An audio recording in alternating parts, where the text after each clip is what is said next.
Gary Michael Eitnik nació el 22 de noviembre de 1943 en Cleveland, Ohio, siendo hijo de Michael y Ellen Eitnik, quienes posteriormente tuvieron otro hijo, Terry. Gary Eitnik no tuvo una infancia fácil. Sus padres se divorciaron en 1946, cuando él apenas tenía 3 años. Gary y su hermano estuvieron al cuidado de su madre durante 4 años, pero después pasaron a estar en casa de su padre, quien se había vuelto a casar. En el hogar paterno en el que Eitnik, como aseguraría después, fue física y emocionalmente abusado por su padre.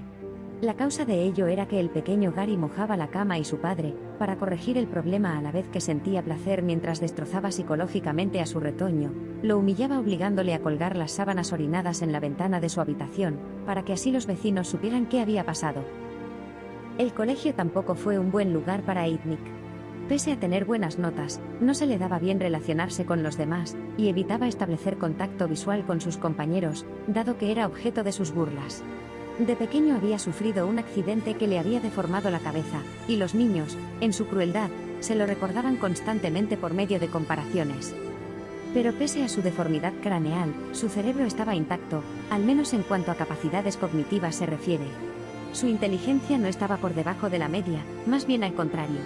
Su cociente intelectual era de 148, es decir, técnicamente era un superdotado.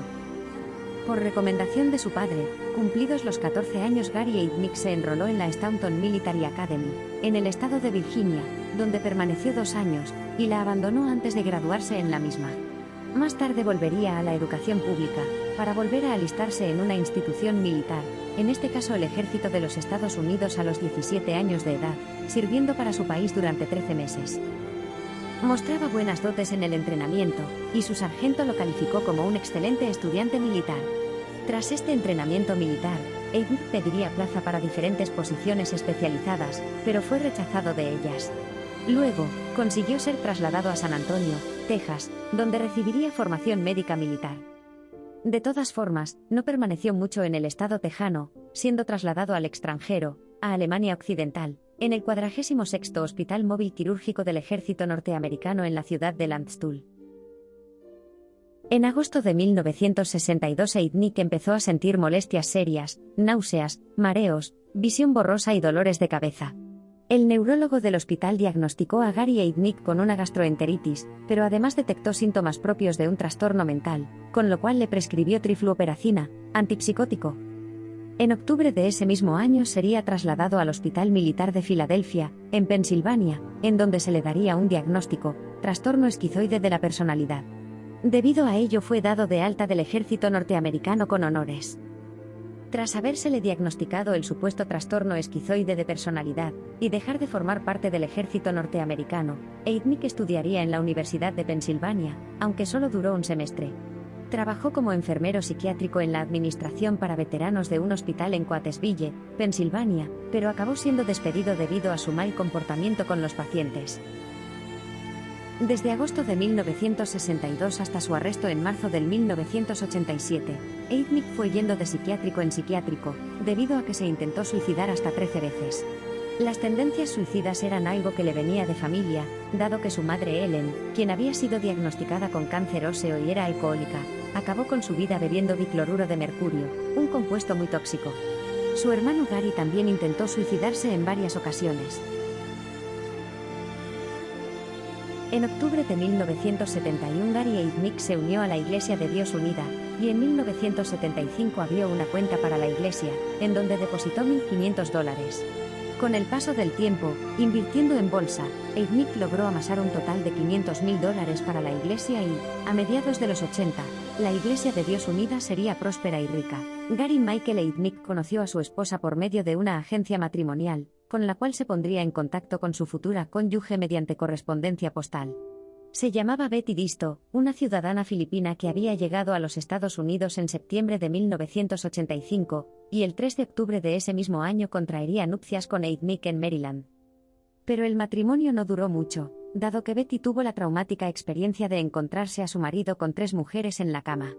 A lo largo del breve matrimonio, Eitnik obligó a su esposa a ver cómo se acostaba con otras mujeres.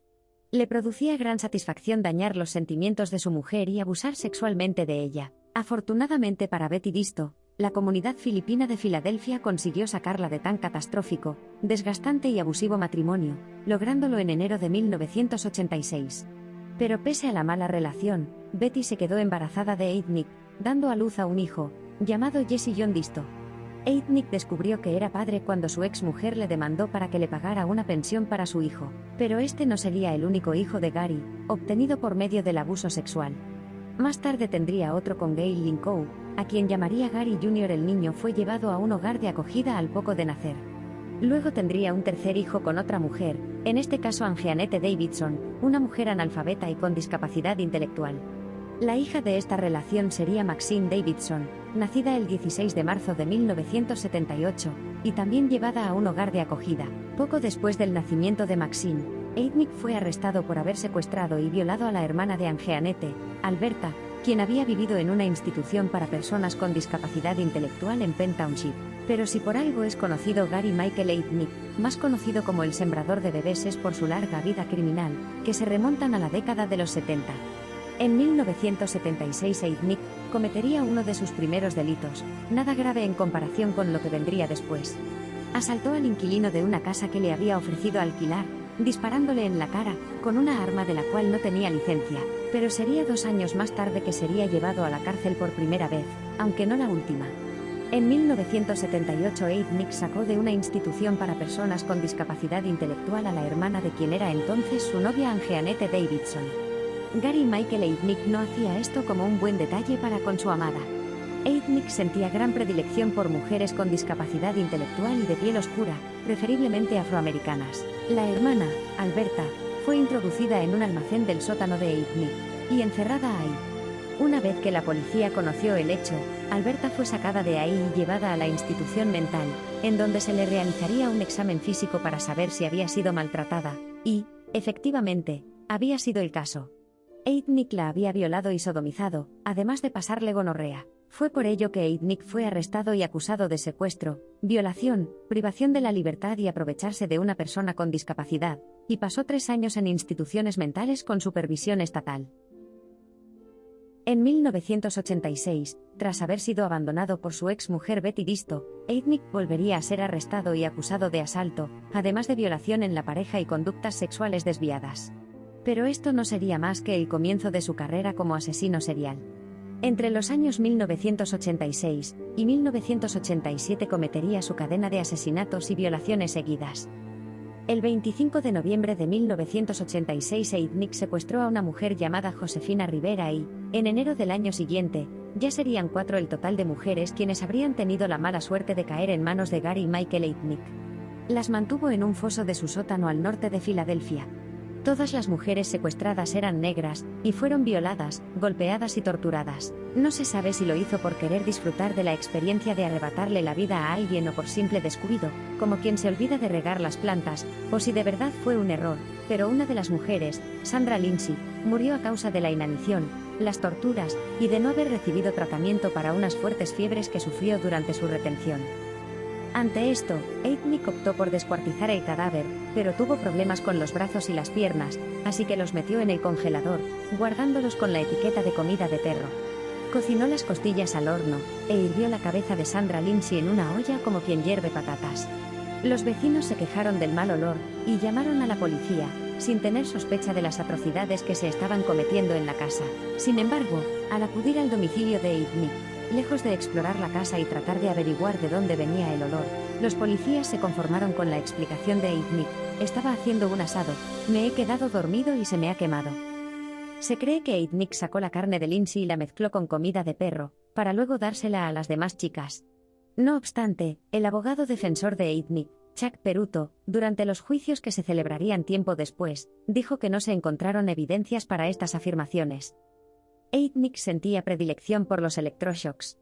En un momento del secuestro, obligó a 3 de sus presas a estar juntas en un foso, encadenadas y con alambres alrededor de su cuerpo.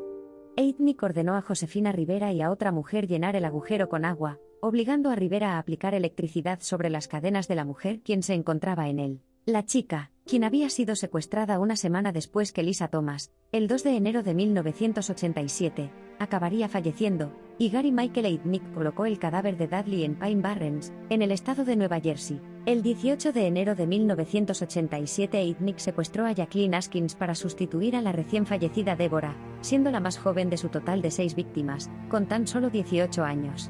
Cuando Askins fue entrevistada en 2018, cumpliéndose 30 años de su secuestro, indicó que Heidnik amordazaba a sus víctimas con cinta americana y penetraba sus oídos con un destornillador. El 23 de marzo de 1987, Heidnik y su cómplice a la fuerza, Rivera, secuestraron a Agnes Adams. Al día siguiente, Rivera consiguió convencer a su secuestrador de que la dejara ir temporalmente para ver a su familia. Sorprendentemente, Heidnik la creyó y la liberó, pero Rivera no era tonta. De hecho, llevaba tiempo camelándose a su secuestrador para conseguir manipularlo y liberarse tanto a sí misma como a sus demás compañeras de celda. Heidnik la llevó hasta una gasolinera y la esperó ahí. Ella se fue caminando y consiguió llamar al 911. La policía, oyendo que la mujer tenía que estar encadenada por el sonido metálico que se oía a través del teléfono, fue a la gasolinera y arrestaron a Heidnik. Luego fueron a su casa, descubriendo la tremenda escena: 3 mujeres en el sótano, una liberada en la calle y 2 cadáveres, uno en la nevera y otro enterrado. El mejor amigo de Heidnik, Cyril Tony Brown, también fue arrestado, aunque fue dejado en libertad tras pagar una fianza de $50.000 y testificar en contra de Heidnik. Brown confesó haber sido testigo de la muerte de Sandra Lindsay y de cómo Heidnik la desmembró. Poco después de su arresto, Gary Michael Heidnik trató de acabar con su vida colgándose en su celda, sin éxito. Gary Michael Heidnik trató de hacer creer al jurado de que las mujeres que se encontraban en su sótano ya estaban ahí cuando se trasladó a esa casa. Durante el juicio, Heidnik fue defendido por Charles Peruto, quien intentó demostrar que su cliente era legalmente demente, no consciente de lo que hacía. Esta tesis de la defensa fue echada a tierra por la fiscalía, liderada por Charles F. Gallagher III. Entre las pruebas de ello se utilizó el hecho de que, estando en la Iglesia de Dios Unida, amasó un total de $550.000 en el banco por medio de apuestas, algo que una persona demente difícilmente lograría. También se usó como testigo su consejero fiscal, Robert Kirkpatrick, quien le había aconsejado anteriormente en materia de asuntos económicos. Kirkpatrick aseguró que su ex cliente era astuto, consciente de sus decisiones económicas. A raíz de todo esto, Gary Michael Heidnik fue sentenciado a 2 condenas de asesinato en primer grado el 1 de julio de 1988, y sentenciado a muerte, siendo encarcelado en el Correccional Estatal de Pittsburgh. En enero del año siguiente intentaría suicidarse con una sobredosis de toracine, clorpromacina, sin éxito. Gary Michael Heidnik fue ejecutado el 6 de julio de 1999 en el Correccional de Rockview, en Pensilvania. Su cuerpo fue incinerado. Heidnik ha sido la última persona en ser ejecutada en el estado de Pensilvania.